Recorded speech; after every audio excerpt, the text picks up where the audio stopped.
Hello party rockers. As we all know, Thomas Astruc, the creator of Miraculous Ladybug, has lots of crazy ass tweets. Like he's always yapping about shit. Today we'll rank some of them for shits and giggles. Before we start, like this video if he's blocked you on Twitter. It took me a while to find these because like I've said before, he's blocked me and Google was not showing me the ones I wanted, and no, he's tweeted. Fuck you Astruc. Astruc, more like you're a walking Ike. These are our tears for today. Going to hell. This is for the worst ones. Shite. Probably was on drugs while tweeting this. You get a pass. And smile. For the least unhinged ones. The ones I kinda get. Let's see how many of those we got because my predictions say not many. Starting off strong with Tommy claiming he has created more unique superpowers than the entire comic book industry in the past 3 decades. Like this is just a crazy thing to claim. It's so funny because no baby, you're not all that. You did not come up with shit. We've seen all these superpowers in other shows before. Ladybug's lucky charm in the tornado of creation from Lego Ninjago, Masters of Spinjitzu, Cat Noir's Cataclysm, Kitazuki Dragon Orphanage, Kamen Rider 555, Rena Rouge's Mirage Neapolitan and Emerald Semblances from RWBY, Carapace's Shelter, Steven Universe, Queen Bee's Venom, Ty Lee from Avatar, The Last Airbender, Vaporeon's Second Chance, Tracer from Overwatch, Pegasus Voyage, Cisco Ramon Vibe from The Flash, Ryuko's Wind, Water and Lightning Dragon, Laxus and Juvia from Fairy Tail, Bunnix's Burrow, Professor Paradox from Ben 10, Alien Force, Multitude Slapback from the Ben 10 reboot, Akumatization, The Sorcerer from Randy Cunningham, 9th Grade Ninja, Amokization Daiki Kato, Kamen Rider Dean from Kamen Rider Decade. Thanks to the immaturity of Thomas Astruc on Tumblr for this info. Acting like this is profound revolutionary shit we've never seen before is crazy. This is another level of delusion. This is going in shite. Because there's even crazier shit he said, and this is only the first tweet. Next. In this one he said he's not racist because some of the heroes in the show are people of color. You too grown to be using the Black Friends card, like be serious. I mean, you're also too grown to be fighting with Miraculous stands on Twitter, but that's another story. Shite. While we're on the topic of Thomas and people of color, here's when he blamed the whitewashing of his black characters on an animation error. Are these mugs from the official Zag store also an animation error? Because I know that's not Alia and Nino. That's Anna and Nick. The most predictable excuse I'd expect to hear for whitewashing is this: it's actually sad. I don't know, maybe invest a little bit more so they won't look 5 shades lighter? You're going to hell. And another one. This was when he got backlash for the dreaded Ghetto Blaster comic. Here he tried to convince us we're overreacting and should read the whole comic before calling him racist. We've talked about this so many times before, y'all already know the context doesn't make anything better. Just imagine a bunch of white men sitting in a circle in the writer's room agreeing that Ghetto Blaster is a good name. Like this is some crazy shit. You're going to hell right next to your sister. In this next one he said his team has better character designers than Pixar. I repeat. He thinks he has better designers than Pixar. Better designers than Pixar. I can show you even more hideous designs, but we have a shit ton of tweets to rank, so watch this video if you want me to roast them. So today we learned that the Miraculous team has better designers than Pixar. Delulu moment. Probably was on drugs. Comparing Chloe to Donald Trump. I don't know if this was foreshadowing to revolution, but I'll just say this pissed me off. How are you so detached from reality? I'm so confused. Bro, that's a kid. Realistically, the only thing she should have in common with that man is the orange foundation. I won't get into this, OMG. What the hell are you doing to your characters? Like you already got Andre, who's literally a politician. If you wanted to compare anyone to Trump, it should be him. But no, get the child instead. Meanwhile, the abusive, neglectful, weak-ass father and corrupt piece of shit gets his happy ending, and the child is punished for what he made her into. No, seriously, what was the point of Chloe's mayor arc? You can see just how much they didn't give a fuck at this point. Just demonize Chloe until the end instead of focusing on shit that actually matters. Where the hell was Andre after he stepped down from his position at the end of Collusion, and why did nobody whack him for this? Comparing Chloe to Trump on Twitter, meanwhile you have the incarnation of Trump himself in your show, already is crazy. And you let him get away with all the corrupt shit he's done. Like this is just misogyny, you can't convince me otherwise. Yeah, maybe Miraculous shouldn't have touched on politics like ever. If the person writing it keeps saying not to talk about religion or political beliefs. Oh, perfect transition, but before we get into that, this goes in shite. Next we have Tommy saying this. Don't try to force your political or religious views on me or share offensive content with me. Oh. That's why you didn't like when you got backlash for the racist comic. Got it. That's also why you supported your friend Winnie Vinny whatever his name is when he drew raw uncensored fanart of Marinette and Alia right before the show aired when they were 13. Meanwhile he's also tweeted this. Yeah, you can talk to us about politics, but we can't talk to you about it. Okay, boo. Shite. And I almost forgot to point out him comparing the fandom being confused about everyone believing Lila to how he feels after election results. Yeah. It didn't just stop at Chloe. Because Lila the kid is totally comparable to politicians. Okay, next. Since he brought up religion, here's him responding to someone asking if there's going to be a Muslim character with no, because apparently there won't be any religion in his show. Even though there's the Christmas special. But oh, Christmas isn't a religious holiday in France, he said. Girl, isn't that literally the birth of Jesus y'all celebrating?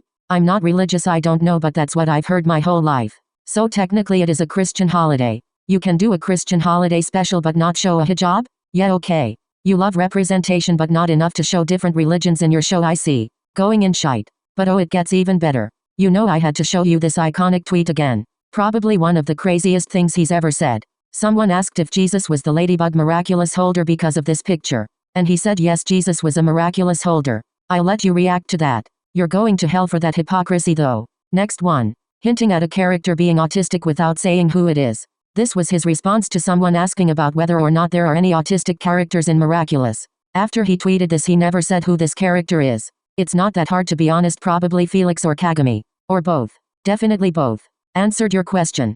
Putting this in, you get a pass only because I answered for him. Otherwise it'd be higher. Thomas hates when people come on his account to be rude apparently. But it's okay when he's rude and sarcastic to them for and has been for no reason all before he got into any controversies and nobody was shitting on him. Putting all of these in shite. When he said having an obsessive crush counts as a personality trait and blocked the person who said it's not a personality trait. This must have hit a nerve if it was serious enough to block them, oh no. Like, mind you, he said he only blocks people who are insulting him. So by saying having an obsessive crush isn't a personality trait, you insulted him. Does he have an obsessive crush? They should have never let this dude write a teenage girl. Was on drugs for sure. Next. Comparing Chloe fans to abuse/rape apologists. Now this is just disgusting. You're going to hell immediately, boo. Chloe is just as bad as an abusive romantic partner, and people who defend her have just as much psychological damage as real abuse victims? Is this what we're doing now? This is rich coming from the same dude who made Adrian's abusive father look like a hero worldwide when in reality he was a sick abuser. Also Chloe, who will still be treated like shit by her mother. See how we're not getting anywhere good with this? The mother who has emotionally neglected her daughter her whole life to the point where she can't remember her name, and yet Chloe is still trying to get her attention to the point where she not only endangered lives to do so, but she outright asked her mother why she didn't love her. Is this not an abusive relationship to you, Tommy? Or do you have such a trivial view of abuse this doesn't count as one to you? Point being, this man does not take abuse seriously, and this isn't even the only proof of that.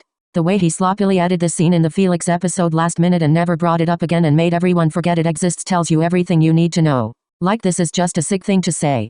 As if you haven't mocked abusive victims to shit this whole time with the way you treat Adrian, you have the balls to say this. And the worst part is that there are actual rape apologists who are fans of a character. And it's not Chloe. You didn't hear it from me though. You'll find these people on Twitter. It doesn't stop here. Next, he blamed Adrian for being uncomfortable when his girlfriend was violating his personal space. Kagami's eyes were not closed before she tried to kiss him, like there was fear in that boy's eyes. Don't piss me off. But oh, they're a couple, so it's okay. Girl, what? It's okay if he's uncomfortable because they're dating? This man is not real.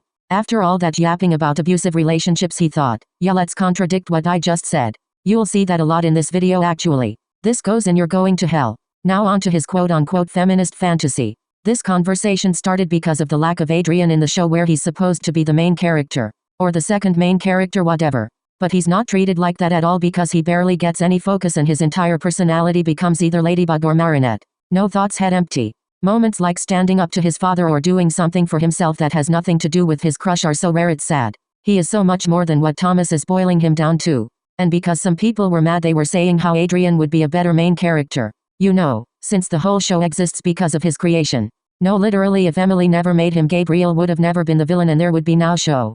Adrian's existence having the biggest impact in the show, yet here you have 4 filler seasons of Marinette's failed plans to get close to Adrian. It's not the fact that Marinette is a girl, it's about the fact that Adrian has the more significance than Marinette ever will because of his ties with the villain. Hard pill to swallow, but it's true, I'm afraid. No matter how much he tries to push Marinette into Adrian's family history, like having her find out everything about them, even shit that Adrian doesn't know, and defeating his father without him, it's so unfair, but he thinks it's a cute feminist move. To have the dude be the damsel in distress who doesn't know anything all the time. I've said this before and I'll say it again. When it comes to abuse situations like Adrian's, you have looked past gender and realized that he should have just confronted his father face to face and found out he was the villain. And with this catharsis, at least he could have started the healing process, whether Gabriel lived in the end or made the wish regardless. Is it so hard to let the girl lead? No, Tommy, now let me ask you a question. Is it so hard to mock abuse victims who resonate with Adrian? Your dream daughter Marinette can lead, I promise you nobody's mad about that. As long as you don't treat Adrian like a little porcelain doll who can't know anything, can't fight, no thoughts, head empty, and only thinks about your dream daughter. No matter how much you try to tell us they're equals, we can all see they're not. She leads because of her abilities? You mean she leads because of her plot armor, lucky charm? That makes more sense. On drugs because ain't no way he actually thinks like this. It's actually misogynistic how he writes Marinette's constant boy obsession, but we'll talk about that another time. And another one trying to paint Op as a sexist pig. You're right, Thomas, we're all sexist pigs for wanting Adrian to get more focus when his existence is the reason this show exists plot-wise. They even tried to explain feminism isn't what he thinks it is and he's still committed to being dense. Shite. And another one. She's Barbie, he's Ken. It won't change. Anything else? Well, yes. Ken is a side character, so you just admitted Adrian is a side character. You just changed his status as a character. Y'all heard him, Adrian is a side character now. Shite for you too. Another one. This shit just never ends. Who comforted a whole terrified city when Hawkmoth first appeared? I don't know, man. They comforted each other? Who saves the day every time with a dumb object? Oh, now I get it. I know the answer, but that's the wrong question. Who saves the day with plot armor solutions? Ladybug. So you just admitted her solutions are dumb. Maybe come up with smart plans then? I don't know, that's on you. He was deaf on drugs here. Now this one, someone asked why they can't both lead since they're supposed to be equals. Very valid question. Guess how Tommy replied? Is this the answer you expected? Haha. It's just a joke. And the joke is bigotry? Okay. I don't know how I haven't seen anyone bash him for this before, because how did he get away with saying such a blatantly sexist, homophobic and just bigoted thing? You'll understand when you get married. Comparing the dynamic between two 14-year-old superheroes to a marriage is crazy. People complain that Chat Noir doesn't get a chance to shine and your excuse is, LOL, that's just married life. What does that have to do with them genuinely? This is messed up on so many layers of I can't list them all. First, assuming Op is single and has no idea how a married relationship works. Second, that they should want to get married to quote-unquote understand. Third, that in a straight couple the girl has to be the leader and the boy some follower. Like the girl has to wear the pants in the relationship. Even though feminists and the LGBT community have complained about how heteronormative that is for years. Gender doesn't need to be in the conversation when we're talking about Chat Noir as a superhero. Look beyond gender for once, it won't hurt you. This goes in shite. This is another one of those where he completely contradicts what he says. In one tweet he said Marinette has poor control of her emotions, which is true. And that Adrian is perfect. Which is not true. Senti shit aside, and Gabriel calling him perfect as a Sentis are created to be perfect. You have to remember that he's a human Senti, therefore has imperfections. So Marinette isn't perfect because she has poor control of her emotions and Adrian does, so he's perfect? Then in another tweet he says Marinette is perfect and Adrian has poor control of his emotions, which causes him to make mistakes. Only the second is true. But oh, he didn't say Adrian and Marinette here, he said Ladybug and Chat Noir. Don't piss me off, they're the same people. I never understood people who see them as separate characters, to be honest. So Thomas just said the previous tweet with the names reversed. How am I supposed to take him seriously? Basically forget the perfect thing he's throwing around for both of them, because they both have poor control of their emotions that leads them to make mistakes. Because they're teenagers. Like, yeah, they can't be perfect. He was on drugs, there's no other way. Speaking of Adrian being perfect. Someone asked Thomas what makes a character perfect and he said it's having a good behavior under any circumstances. But Adrian's behavior has sucked many times. Because he's a teenager with fucking issues. Is this man stupid on purpose? Was on drugs tweeting this. Insulting fans for not caring about Sabrina even though he barely gave her any focus or screen time. I don't really care because you don't care about her either and you've made it very clear. Now stop crying. You get a pass though because you got worse crimes than this. Implying his self-insert episode was to make fun of himself and not to try to gain sympathy from viewers. Meanwhile that was the whole plot of the episode. Yeah baby, I'm not buying it. Your chronically online ass cries on Twitter about how everyone is rude to you and you just wanna have fun. Gaslighting, guilt-tripping king, we see right through your pathetic ass. Is it still making fun of yourself and not self-pity when your animated self keeps popping up as a misunderstood, sad, underappreciated director in other episodes? Even in episodes you have no place in? Like, what is your 60-year-old ass doing in this 14-year-old's house? All jokes aside. Go write a movie or something. Or don't. Better for our eyes. Probably was on drugs. Next one. Dismissing fanfiction as not real writing. Again, probably was on drugs saying this. As much as you love cooking you wouldn't dare open a restaurant. Yeah, that's definitely a fair analogy. Because we've all seen the fandom's reactions to good-ass fanfiction, screaming, crying, throwing up versus your show. We don't care what would be appropriate for broadcast, like you keep saying. We just talking about fanfics having better writing than your own show and you put down these writers' efforts with no shame. Because of course you'll change the topic since you know your writing is fucked up in quality and can't be compared to fanfiction. In this one he claimed his show is more popular than Pokemon. I aspire to be this confident, to be honest. But like, loud and wrong. Another delusional moment from Tommy. Probably wrote this on drugs. This is his weird-ass response to backlash for not hiring Chinese voice actors for Kung Fu. You hired a Chinese actor to make sure the French actors' accents were accurate, instead of just hiring Chinese voice actors? Which would have been easier. And calling us stupid for this? Like baby, the call is coming from inside the house. And don't even get me started on how much they praise Adrian the white guy in the show as someone who's fluent in Chinese. Meanwhile they don't even try to sell this with an actual Chinese voice actor and just hope their broken Mandarin will do the trick. And having said white guy explain Marinette's culture to her in this episode. In shite you go. In this tweet he responded to someone asking about the inconsistent all over the place timeline of the show and compared it to The Simpsons. Thomas hasn't read the basics of storytelling because this is nothing like The Simpsons. Miraculous is supposed to have an evolving plot, so there needs to be continuity and an established timeline somehow. You can't have them start school in the first episode, realistically in September, have a Valentine's special set in February in the same season, Christmas in season 2, and Thanksgiving in season 4, so going months back. The only thing they made very clear is summer in season 5. But season 4 wasn't all set in spring realistically because like I said, Thanksgiving in Dearest Family. You're not making a cool Simpsons-style show like you think you're doing because you need seasons. Lucky for you or not. You're just ruining the show by not doing the easiest, most basic thing ever. And you tell me this man wants to expand the miraculous universe in different universes when he can't even tell us what the seasons are? Okay. This next one is the worst one of all, I think. Someone asked Thomas if Marinette's father's name has anything to do with him, and he said Tom and Sabine are based off of himself and his ex-girlfriend who was half Chinese. So Marinette in his words is like their virtual child. The child that he sexualized. This is where it gets fucked up. I mean, it would still be fucked up even if Marinette wasn't his and his ex's quote-unquote virtual child.